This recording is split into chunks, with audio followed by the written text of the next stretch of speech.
an explanation to this. The two of them have psychic powers. It's true. My whole family had psychic powers. My granddad knew the very year, the very month, the very hour that he was going to die. Of course, the sheriff had told him beforehand. You're looking at a portrait of the legendary Houdini. I've been honored and privileged enough to have known the immediate family of Houdini. His little niece, Marie Blood, used to come and visit me here in Las Vegas as she was older.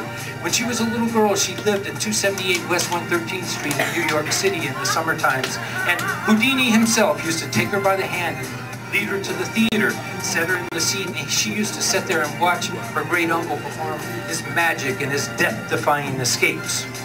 Over the years, she made a number of trips here to visit me, and she'd tell me about Houdini's exploits and things he did in his life. And I began a collection of Houdini memorabilia, a collection that included a packing crate that he was nailed and roped and chained and locked inside of, and it was submerged underwater, and he would escape it from the trunk without opening any of the locks or disrupting any of the chains. Also, a ladder that he was tied to and escaped from, printing plates, a poster, the Marjorie spirit table, which he used to expose the fraudulent spirit tricks of the Boston medium Marjorie, known as the Witch of Beacon Hill.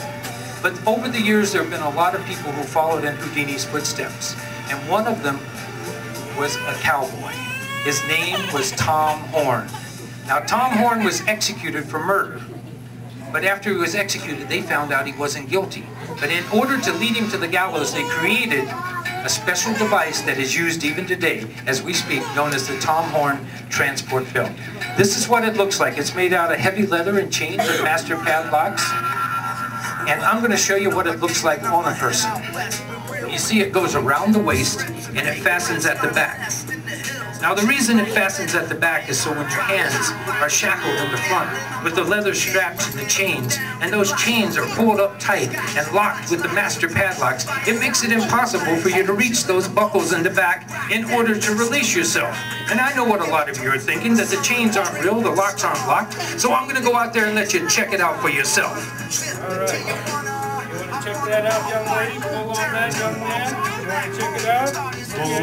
All right. Check it out. Make sure it's locked. Is it locked? Yeah, you happy with that? Good. All right. We're going to use this little curtain. It's going to go up around me, but we don't want it to go up too high, because if it goes up too high, then you're going to think it's like a magic trick where I'm going to disappear or something. It's not a magic trick, you see. I want to look at the locks and chains one more time. These people over here didn't get to see it. I'm going to let them check it out before I try the escape. Make sure that's locked. Is that locked up? You happy with that? How about you, young man? All right, good. All right.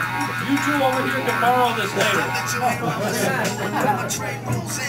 We're going to use this little curtain, like I said. It's very important you try to liberate yourself as quickly as possible before you lose circulation to the fingers, because once you lose circulation to the fingers, it becomes virtually impossible to get out of a device like this. I want to look at the locks and chains one more time. Ladies and gentlemen, this is the one trick of Tom Horn that could have maybe saved his life. Yeah! Yes! Have you had a good time?